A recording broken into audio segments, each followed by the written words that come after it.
सारे क्वेश्चन को मिला के एक क्वेश्चन तो मुझसे पूछा कि आपने नौकरी क्यों छोड़ी, टीचिंग में क्यों गए, टीचिंग में हम कैसे अच्छा कर सकते हैं। दो पार्टिसिपेंट से क्वेश्चन ये है, कुछ बच्चों का सिविल सर्विस के बारे में है, कुछ का मोटिवेशन के बारे में। So these are the 3 broad topics which you want to understand with मी।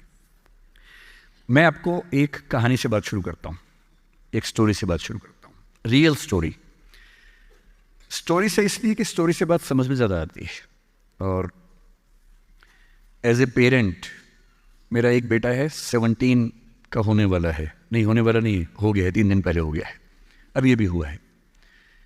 तो 17 की उम्र आप जानते हैं सबसे खतरनाक होती है। आप लोग भी लगभग उसके आसपास होंगे, अभी भी उससे निकले होंगे। Most difficult age is just 16, 18, 19। इस उम्र में आपके हार्मोन्स इतना ज़्यादा जंप करते हैं कि मूड स्विंग्स बहुत ज़्यादा होते हैं। आपको अपने दोस्तों से बात करके इतना सुकून मिलता है। पेरेंट्स दुश्मन नज़र आते हैं इस उम्र में। पेरेंट्स कोई अच्छी बात भी कहें तो लगता है कि ये क्यों मनहूस लोग हमारे घर में रहते हैं, क्यों ऐसी खराब खराब बात बोलते हैं। They don't understand, they are outdated people, ऐसा मन में भाव आता है। सबको आता है। आपको आ रहा है तो पहली बार नहीं आ रहा है, आज से 30 साल के बाद आपके बच्चों को भी आएगा आपके बारे में। एकदम उतनी ही इंटेंसिटी से आएगा जितना आपको आता है। जितना आपको लगता है कि आपके पेरेंट्स बिल्कुल नहीं समझते, आपके बच्चे आपके बारे में यही सोचेंगे 30 साल बाद। ये एकदम इटर्नल ट्रुथ है जिसको आप रोक नहीं पाएंगे। So this is a normal thing. आप लोगों की एज में जो सबसे बड़ी चिंता मुझे होती है, जैसे मैं अपने बेटे से बात करता हूँ, तो मैं तो एक बहुत ही खराब पेरेंट हूँ। खराब पेरेंट का मतलब मैं कभी कहता ही नहीं कि पढ़ो, कभी कहता ही नहीं कि टॉप करो, मैं कभी नहीं कहता। मैं सिर्फ ये कहता हूँ कि बेटा हर साल एक क्लास पास करते रहो, काफ़ी है। बस इतनी साउंड प्रिपरेशन मत करना कि मैं 8वीं क्लास 2 बार में करूँगा, ऐसा मत करना, एक ही बार में कर लो।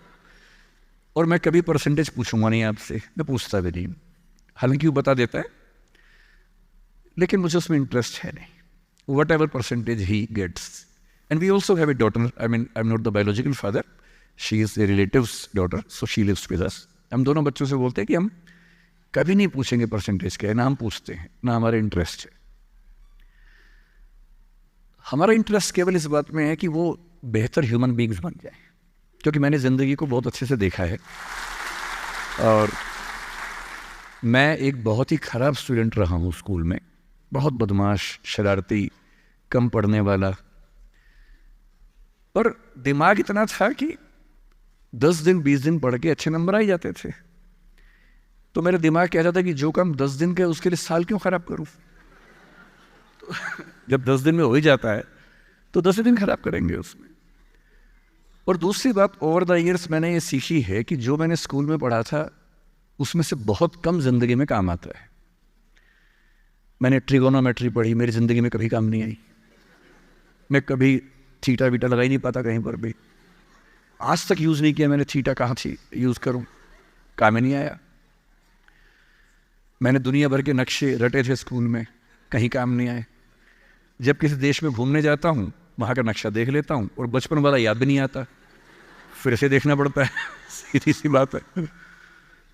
तो मैंने फील किया कि ज़्यादातर चीज़ें जो स्कूल में हम पढ़ते हैं, कॉलेज में पढ़ते हैं, वो जो नॉलेज है वो ज़िंदगी में बहुत काम नहीं आती। जो काम आता है वो और चीज़ें, मैं उस पर ज़्यादा बात करूँगा आपसे।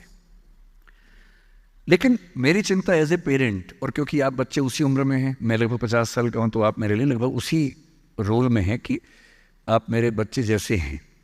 क्योंकि जो बच्चे होते हैं ना, अपने पेरेंट्स से बड़ी नफरत करते हैं, दूसरों के पेरेंट्स की सुन लेते हैं बात। तो आप मेरी बात सुन लेंगे, अपने घर में नहीं सुनेंगे। जैसे मेरा बेटा मेरी बात नहीं सुनता है, वो शायद यहाँ सीएम साहब की बात सुन लेगा। तो दूसरों की बात सुनना आसान होता है, अपने पेरेंट्स की बात सुनना मुश्किल होता है। तो आप सुन रहे हैं इसलिए मैं सुना रहा हूँ आपको। तो जो कहानी मैं आपको सुनाना चाह रहा हूँ एक रियल कहानी है, और मेरी सबसे बड़ी चिंता अपने बच्चों को लेकर, आपको लेकर वही रहती है। मैं जब भी कोई कहानी सुनाता हूँ, नाम, जगह, वो सब बदल देता हूँ ताकि किसी की प्राइवेसी पर हमला ना हो। सबकी राइट टू प्राइवेसी है ना। एक बच्चा था जिसको मैं जानता हूँ, बचपन से जानता हूँ, बहुत ही ज़बरदस्त आर्टिस्टिक बच्चा, म्यूज़िक का उस्ताद। उसके घर में लगभग सब लोग म्यूज़िक के उस्ताद थे। इंस्ट्रूमेंटल म्यूज़िक, वोकल म्यूज़िक, हर चीज़ में अच्छा, पढ़ने में भी ठीक, बढ़िया। और जब हम स्कूल में थे, वो मेरी क्लास में तो नहीं था, थोड़ा सा अलग क्लास में था, पर स्कूल में बहुत पॉपुलर था being into music. I was in debating, he was into music. और बाद में उसने हमारा स्कूल छोड़ भी दिया कुछ समय के बाद, फिर वो कहीं और चला गया, फिर हमारा मिलना नहीं हुआ। उस समय ना तो व्हाट्सएप था ना यूट्यूब था, तो बाद में मिलने का स्कोप भी नहीं रहता था। जो एक बार चला गया वो चला ही जाता था उस समय। अब तो बच्चे ज़िंदगी भर दोस्त रहते हैं। फिर जब मैं दिल्ली यूनिवर्सिटी में आ गया, ग्रेजुएशन कर चुका था, उसके बाद अचानक मुझे एक बचपन का दोस्त मिला जिसने मुझे एक इंटरेस्टिंग क्या डेवास्टेटिंग बात बताई। तो बात चल रही थी कि स्कूल के दोस्त कहाँ कहाँ हैं, क्या कर रहे हैं। तो बातों बातों में उसका जिक्र भी आया। तो मैंने बड़ी उम्मीद से पूछा, मैंने कहा वो तो बॉम्बे चला गया होगा, फिल्म इंडस्ट्री में चला गया होगा। तो मेरे दोस्त ने पूछा कि तुम्हें नहीं पता उसके बारे में? मैंने कहा नहीं। उसने कहा यार वो जेल में है, and he was one of the most creative students of our school. मैंने कहा जेल में क्यों है? बोले सच में नहीं पता। मैंने कहा सच में नहीं पता मुझे। बोले वो ग्रेजुएशन करने के लिए जब गया तो पता नहीं क्या हुआ, उसकी थोड़ी संगति खराब हो गई। बैड कंपनी जिसको हम बोलते हैं, जो इस उम्र में अच्छी लगती है, वही वाली। तो कॉलेज लाइफ में थोड़ी बहुत बैड कंपनी सबकी होती ही है, हल्की फुल्की होती है, एक सामान्य बात है। अच्छा, बच्चा बच्चा ना रहे ये भी तो अच्छी बात है ना, थोड़ा बचपन तो जीना भी चाहिए, थोड़ा शरारतें करनी भी चाहिए। पर किसी किसी का दुर्भाग्य होता है कि ज्यादा हो जाता है, उसके साथ ऐसा हुआ। उस सब प्रोसेस में उसको ड्रग्स की आदत लग गई।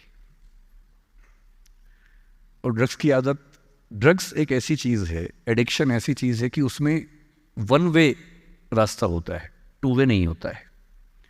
आप जा सकते हैं, वापस नहीं आ सकते। मतलब 1000 लोग जाएंगे तो उनमें से एक आध वापस आएगा, वो भी इतने मुश्किलों से जो ऑलमोस्ट इम्पॉसिबल है। I have seen many such cases. Social welfare department से मेरे कई दोस्त ऑफिसर्स हैं, तो मैं उनसे जब पूछता हूँ बताते हैं, मैंने ऐसे लोगों को देखा है 10-10 साल से स्ट्रगल कर रहे हैं एडिक्शन से बाहर आने की, नहीं आ पा रहे, खत्म हो गए हैं। उस बच्चे को ड्रग्स की आदत पड़ गई कॉलेज में जाके, पेरेंट्स को पता ही नहीं था। तो जब पेरेंट्स को भनक लगी तो उसको दबाव बनाया कि तुम घर आ जाओ। अब वो जिस कंपनी में था, दोस्तों वाली कंपनी में, वहाँ अब ड्रग्स बहुत महंगे होते थे, पैसे घर से बहुत कम आते थे, जितने पैसे एक मिडिल क्लास फैमिली दे सकती है। अब वो घर से ज़्यादा पैसे मांगने लगा, पैसे मिलते नहीं थे। उसको अपने ही घर के लोगों पर गुस्सा आने लगा। तो एक बार वो अपने घर आया हुआ था छुट्टियों में, और वहाँ भी वो कुछ कुछ करता रहता था। उसके पेरेंट्स ने उसको बहुत समझाया कि बेटा ऐसा मत करो। और एक दिन इस बात पे झगड़ा बढ़ गया। भाई आप पेरेंट्स की चिंता समझेंगे आज से 30 साल बाद, जब आपके बच्चे इस एज में होंगे ना, आपकी नानी मर जाएगी उस समय। नानी मरना एक मुहावरा है, इसका मतलब बहुत चिंता में रहेंगे उस समय आप। और उस दिन पता नहीं क्या हुआ, एक झगड़ा हुआ, क्योंकि जो एडिक्शन के शिकार हैं उनका दिमाग उनके कंट्रोल में नहीं होता है। यहाँ तक कि जो ड्रिंक करते हैं, ड्रिंक एक लेवल से ज़्यादा कर लें तो दिमाग कंट्रोल से बाहर निकलने लगता है। ड्रग्स में तो ये एलिमेंट बहुत ज़्यादा होता है। और आधी रात को उसने क्या किया, उसने अपनी फैमिली के 5 लोगों का मर्डर कर दिया। मर्डर। उसने खाने में जहर मिलाया, लगभग सब लोग उससे मर गए। एक मेंबर नहीं मरा क्योंकि उसने खाना खाया नहीं उस दिन, तो उसको उसने अलग से मारा। और ये बात है जब उसकी उम्र लगभग 17-18 साल की थी, या 19 के आसपास रहा होगा। उसके बाद वो जेल गया। मुझे उसके बाद से पता ही नहीं कि क्या हुआ, फांसी हुई या उम्र कैद हुई या क्या हुआ, ना तो मुझे पता है ना मैं इंटरेस्टेड हूँ जानने में। मैं उसका नाम हम सब जानता हूँ, एंड 1-2 क्लास स्कूल में ऐसी थी कि वो हम आसपास थे, जानते थे, पहचानते थे एक दूसरे को।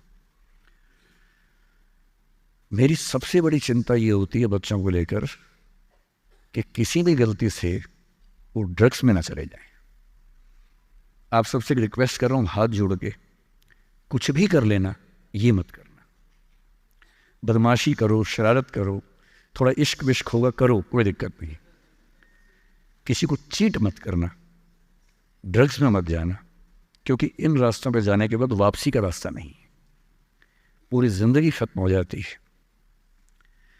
एक शायर ने कहा है, बस एक कदम गलत उठाता राह शौक में, राह शौक का मतलब शौक के रास्ते पर चल पड़े थे।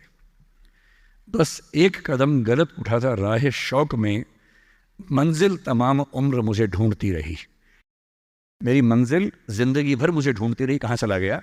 सिर्फ एक गलती हुई थी और उस एक गलती ने कहीं का नहीं छोड़ा। आपको लग रहा होगा कि ये तो पापा जैसा है, प्रीच कर रहा है हमें, पापा डोंट प्रीच वाला भाव मन में आ रहा होगा अपनों के, पर मेरा काम ही ये है, मैं क्या करूं? मुझे जितनी चिंता अपने बच्चे की उतनी आपकी चिंता है, तो मैं तो बोलूँगा। आप मानेंगे नहीं मानेंगे आपकी मर्जी है, लेकिन ईश्वर ना करे कुछ गलती हुई तो बाद में आप इस बात को याद ज़रूर करेंगे कि किसी ने समझाया था हाथ जोड़कर, और हम उसके बाद भी नहीं समझे थे। कुछ भी करना, उस रास्ते पर मत जाना। और इस रास्ते पर लोग क्यों जाते हैं? इसकी जो साइकोलॉजी में सबसे बड़ा रीज़न है, उसको पीयर ग्रुप प्रेशर कहते हैं। पीयर ग्रुप का मतलब है आपके दोस्तों का ग्रुप, गैंग, जिसको गैंग कहते हैं। जो डेवलपमेंटल साइकोलॉजी है, जो साइकोलॉजी स्टडी करती है कि बच्चे जैसे जैसे बड़े होते हैं उनकी साइकोलॉजी कैसे चेंज होती है, इसको बोलते हैं डेवलपमेंटल साइकोलॉजी। उसमें माना गया कि ये जो एज है, टीन एज, ये गैंग एज है। गैंग एज का मतलब 3-4 दोस्तों का ग्रुप होता है, वो गैंग की तरह से ऑपरेट करता है। एकदम सीक्रेट्स रहते हैं उस ग्रुप में, आपस में बातें करते हैं, जैसी कोई आसपास से निकलता चुप हो जाते हैं।